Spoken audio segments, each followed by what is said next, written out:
Let's do this.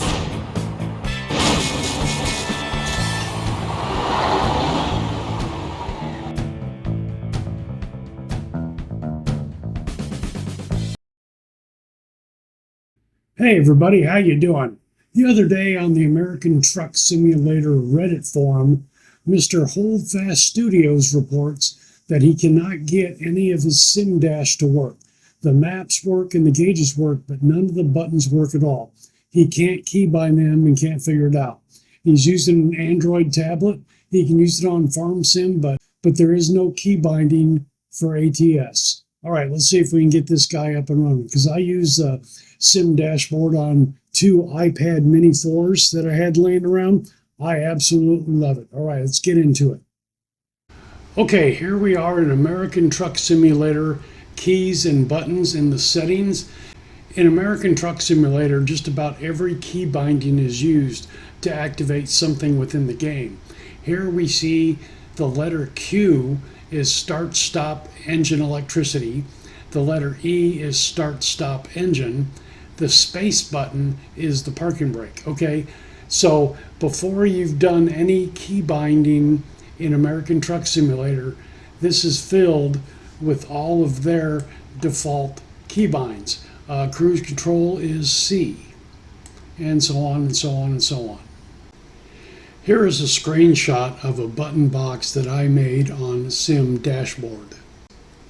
Now, the important thing to remember about Sim Dashboard is none of these virtual buttons will bind to a key in the game directly. You have to set that keybind in the editing of each individual button. If you've downloaded a dashboard or a button box from the community on Sim Dashboard, they have already done this for you using the default key bindings. Back here in the in-game keys and buttons settings, recall that the spacebar on your keyboard activates the parking brake. If you have changed that key binding in the game here, a button on a button box from Sim Dashboard that is designated as the parking brake will no longer function directly with the game because you have replaced the spacebar key with a different key press. Okay, so let's get into the editing properties on a Sim Dashboard button box. First thing you need to do, upper right hand corner, tap on the pencil icon. Next, tap on the button on the screen. In this case, it's the HUD GPS button. Be careful that you make sure that you got the button and not the text or the icon. Here we see the full button outlined in red. We see on the lower right-hand corner of the screen, the edit menu pops up. This menu may pop up on the left at times if you're working with a button, like in this case, the trailer brake button on the lower right-hand corner. The editing menu will appear on the left-hand side of the screen as to not interfere with the button. Next, tap on the green Painter's Palette button.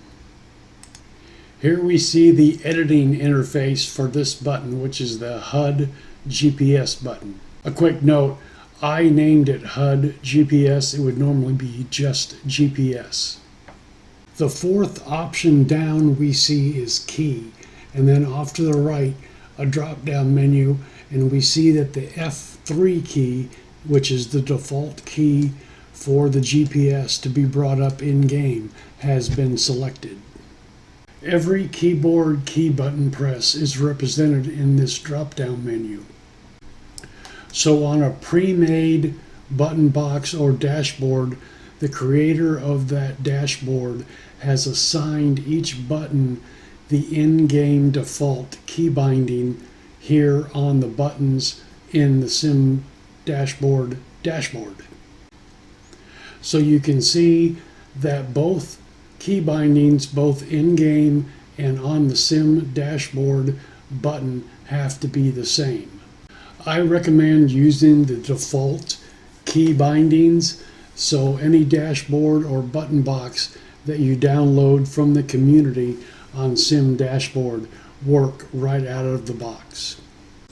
I hope this quick video will help somebody that might be having problems with the sim dashboard button box or dashboard that they have downloaded that is not interacting with the American Truck Simulator game. Thank you very much for watching and coming along for the ride.